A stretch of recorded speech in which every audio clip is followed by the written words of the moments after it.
Greetings, this is Brian Alexander, and welcome to my latest Trump and Academia Vlog report. If you're new to the series, these videos are where I summarize what the Trump administration has been doing to higher education and how colleges and universities have responded. It's a little different from my usual video work, which focuses on the future of higher ed and the future in general. I initially started doing these reports weekly, but things have developed at such a fast pace that I have to offer them more frequently. So here are the latest developments since the last video, as of today, March 17th, 2025. Now what follows is very simple formally. No images, no fancy audio or video editing, just me sharing the news, which I've organized into 5 categories: events at the federal level, campus cuts, DEI, climate change, and how academics have responded. And there are copious links in the show notes. So starting at the federal level, I'll break these down by departments and offices. A White House executive order just shut down a group of services, quote, the maximum extent consistent with applicable law, unquote. Notably, the United States Agency for Global Media, which includes the Voice of America. On the academic side, the EO ends the Institute of Museum and Library Services. Now, IMLS serves museums and libraries across the country with grants, research, and policy support. In 2023, their budget was about $313 million. Closing IMLS will literally cost the museum and library world, as well as all of us who depend on them. One response from the Every Library organization called on Congress to restore that funding. The American Alliance of Museums is organizing to protect IMLS. There'll be links to those developments in the show notes. Now, turning to the Department of Justice, they seem to be issuing requests for researchers to comply with certain statements. Let me give you an example. The University of Kentucky just published a webpage which says that the Department of Justice requires the following, quote, if an award-funded project includes a survey, form, or data collection tool that asks about gender or gender identity, it must instead ask about sex, with only 2 available responses, male and female.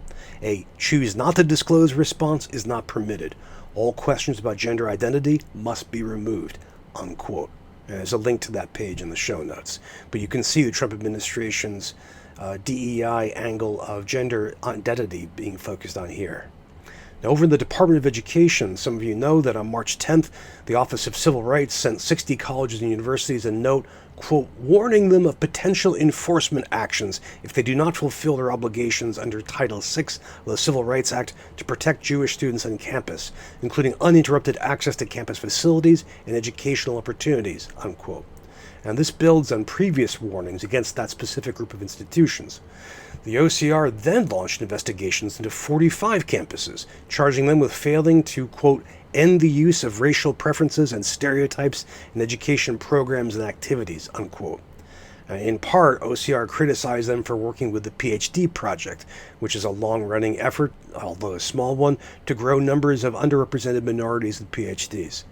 The OCR is also targeting 7 other campuses, quote, for alleged impermissible race-based scholarships and race-based segregation, unquote.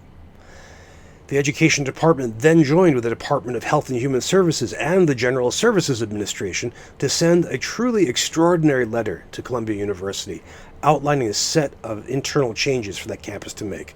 The letter calls for changes to campus policing, admissions procedures, masking, organizing and disciplining student groups, internal dynamics of power for the president on campus, and more. Perhaps most striking is this: for the institution to, quote, begin the process of placing the Middle East, South Asian, and African Studies Department under academic receivership for a minimum of 5 years, unquote. As far as I can tell, this action is unprecedented. It's an extraordinary intervention to the autonomy of a university. Now let's stick with Columbia for another development, this time from a different branch of the federal government. We've already seen in our last update that the Department of Homeland Security arrested and attempted to deport a recent graduate, Mahmoud Khalil.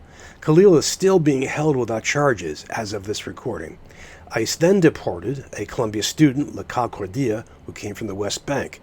Another Columbia student, Ranjani Srinivasan, fearing arrest and deportation, self-deported to India. I'll share one faculty response to that in a few minutes.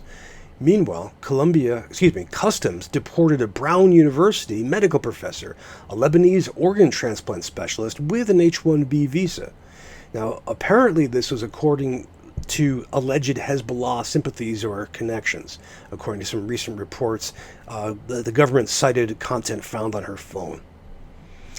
Elsewhere, the New York Times published a document describing new travel bans the Department of State is apparently considering. Promulgating such a new round of bans would likely depress international enrollment, both from the named states as well as from others fearing America has become less welcoming to international students. The State Department is also starting to ask other governments to change how they describe Fulbright scholarships. According to a Swedish newspaper, this has occurred in two Finnish institutions, the University of Helsinki and Aalto University. As translated by Google, quote, "The American side has asked that the advertisements be cleaned of words such as climate change, equal society, inclusive society, and women in society," unquote. Meanwhile, ABC News Australia reports that a group of as-yet unidentified U.S. federal agents has started adding a new request to Australian researchers working with Americans. Quote, "Last week, U.S. agencies sent some of these Australian researchers what appears to be a global notice, asking them to justify their funding, as well as a questionnaire grilling them on a host of issues, including their links with China and the Trump administration's edicts recognizing only two sexes. The document also asks them to confirm if they received any funding from the PRC, People's Republic of China, or Chinese state actors, and asks what steps they've taken against Christian persecution or to protect women and to defend against gender ideology," unquote. Now, all of that were actions taken by the Trump administration at the federal level. Now, within higher education, we can return to what one response has been to Trump actions, which is cuts to programs and operations. For example, Johns Hopkins University announced that it would be cutting more than 2,000 jobs after it lost $800 million in funding from USAID. That is, quote, 1,975 positions in 44 countries internationally and 247 in the United States, according to a Hopkins representative. Now, some universities have announced hiring freezes, like Duke University. Others are pausing recruitment of new graduate students. One has even gone further. UMass Amherst actually rescinded acceptance to would-be students in its medical school. So just to be clear, students applied to UMass Amherst. UMass Amherst accepted some of them, sent them acceptance letters. Those students then presumably made plans to attend that university this fall, and UMass Amherst just said, "No, sorry, you're not going. We're not accepting you to our class." Now over to our third category, DEI. This has been a particular focus for the new Trump administration. We've seen more program and staff changes and cuts, all aimed at DEI.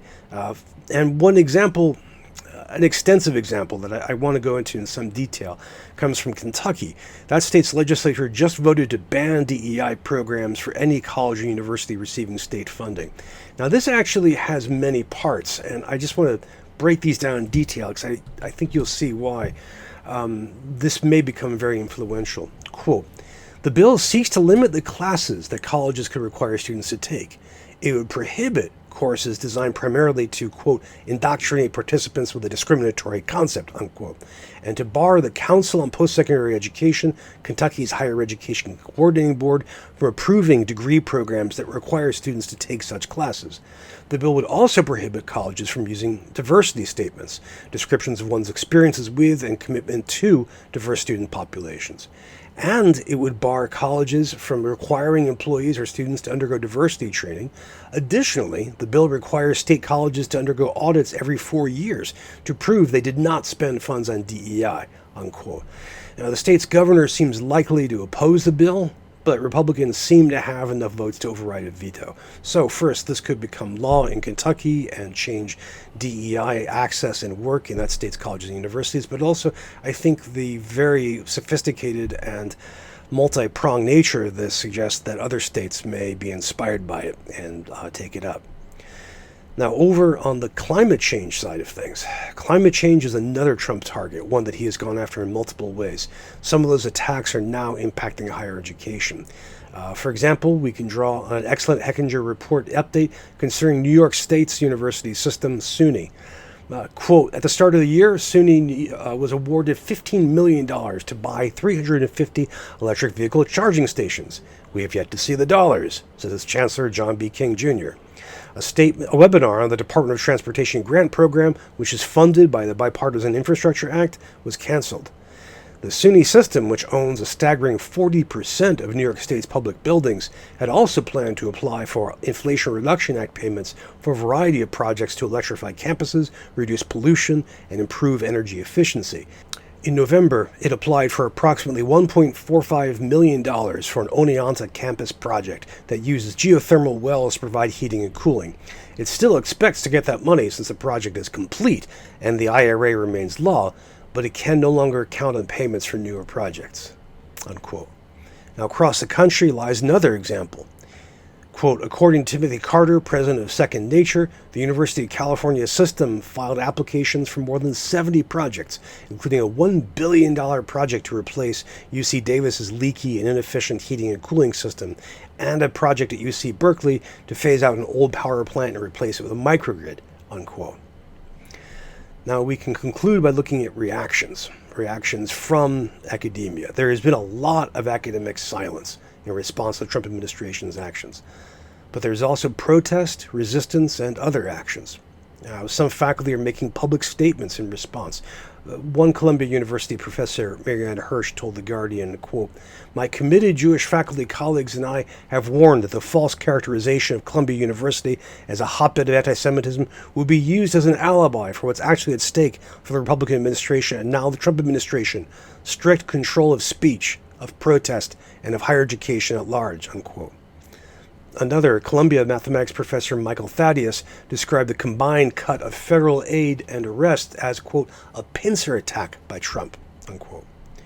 7 other Columbia faculty, legal scholars all, published an open letter analyzing and disagreeing with the Trump administration's letter that we mentioned earlier. Again, there's a link to that in the show notes. Now, a Johns Hopkins political scientist, Lester Spence, a good friend of mine, is conducting a survey of people in 2 cities to see how Trump's actions are impacting them. Here's a quote from the survey. Understanding these impacts in Detroit and Baltimore not only highlights the local consequences of federal policies, but also underscores the interconnected struggles and strengths of black urban communities in the face of shifting political landscapes, unquote. There's a link to that study below, so if you live in the Detroit or Baltimore areas, please do fill it out. Now, one group, the Council of Parent Attorneys and Advocates, sued the Department of Education to block the mass firings that we mentioned last time. Elsewhere, some Northern Virginia colleges and universities are now offering free or low-cost classes to fired federal workers. There's also some international reaction. Returning to our earlier story about Finland and the Fulbright Project, this is a quote from that article. Around 700 Finnish researchers reacted to the American action by signing a call for academic freedom and freedom of expression. We want to openly show how many researchers are resisting these attacks, and the goal is to reach a common line for all universities and colleges on how to deal with such censorship demands, one of the initiators, researcher Tapani Hopkins at the University of Turku, said, unquote. There's also a petition in response, and a quote from that. This requests that the Council of Rectors of Finnish Universities and the Rectors Conference of Finnish Universities of Applied Sciences publish statements on their websites that clearly reject any political attempt to censor the activities, research, and related communications of higher education institutions, unquote. Okay, to summarize and wrap this up, the Trump administration is continuing to go after higher education through multiple government offices. We could think of this as a whole-of-government attack. It's doing this in many ways, from funding cuts to deportations, and even an extraordinary interference in one university's autonomy. Academics are feeling impacts across the nation and even elsewhere in the world. Columbia University seems to have emerged as a flashpoint, perhaps a test case for the administration to see how far it can go, how much punishment it can mete out. Now, below this video is the comment box. So please, if you have anything that you'd like to share, any examples of these Trump administration actions or academic responses, if you just want to vent about how awful this is, if you'd like to share news stories or new developments, please feel free to use the comment box.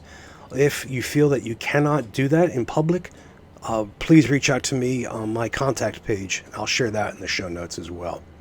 I hope everybody takes care and is safe. These are extraordinarily challenging times. Please take care of each other and be well.